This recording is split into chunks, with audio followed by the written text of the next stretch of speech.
Shalom, selamat pagi Bapak Ibu yang diberkati Tuhan.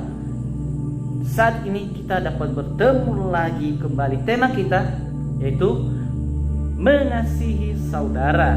Terambil dari 1 Yohanes pasal 3 ayat 18 yang berbunyi demikian. Anak-anakku, marilah kita mengasihi bukan dengan perkataan atau dengan lidah, tetapi dengan perbuatan dan dalam kebenaran.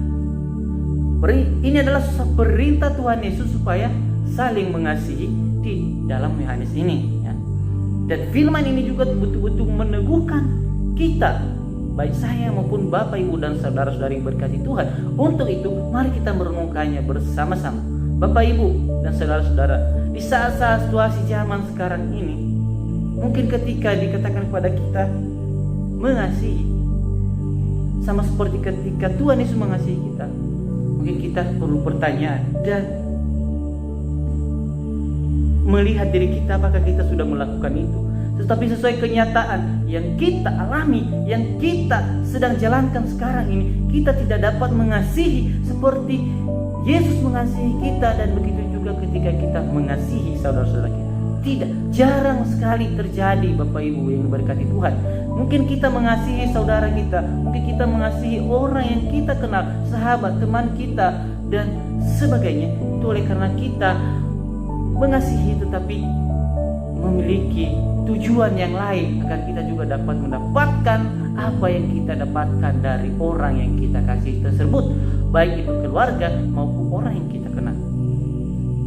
Atau kita menunjukkan kasih kita. Itu kebanyakan orang dunia mengatakan begitu. Dia menunjukkan kasih, mengasihi orang dengan melakukan pekerjaan, membantu orang tersebut. Dia mengatakan dia sudah mengasihi orang itu. Tetapi ketika sudah mengasihi dan terjadi sesuatu hal yang tidak diinginkan, dia mengatakan, wah, dulu saya mengasihi orang ini dan begini-begini, sekarang seperti begini dia kepada saya.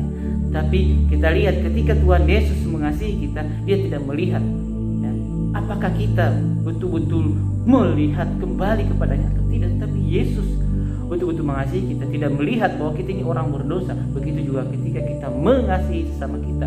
Lalu mengapa kita harus mengasihi Bapak Ibu yang diberkati Tuhan? Oleh karena kita dilahirkan dari kebenaran, dikatakan di dalam ayat ini ketika kita baca ayat sebelumnya, ya. Kita tidak dilahirkan dari si jahat seperti Habel yang membunuh adiknya sendiri, ya. Kita bisa lihat di ayat sebelumnya. Lalu mengapa Habel membunuh adiknya? Karena perbuatannya jahat dan perbuatan adiknya benar di hadapan Tuhan, ya. Kita bisa melihat dari Kain dan Habel, salah satu contohnya itu bersaudara. Tetapi Habel memiliki hal yang jahat, yang buruk kepada adiknya, bahkan membunuh adiknya sendiri oleh karena dia berasal, dilahirkan dari jahat. Dia bukan berasal dari kebenaran, ya. Lalu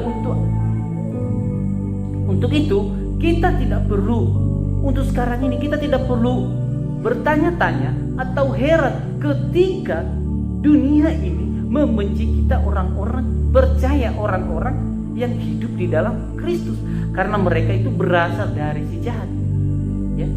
Tetapi kita juga harus ingat bahwa dulu kita juga sama seperti mereka yang tidak mengenal Kristus. Maka dengan itu kita menunjukkan kasih kita, bukannya kita membenci mereka, tetapi kita menunjukkan kasih kita.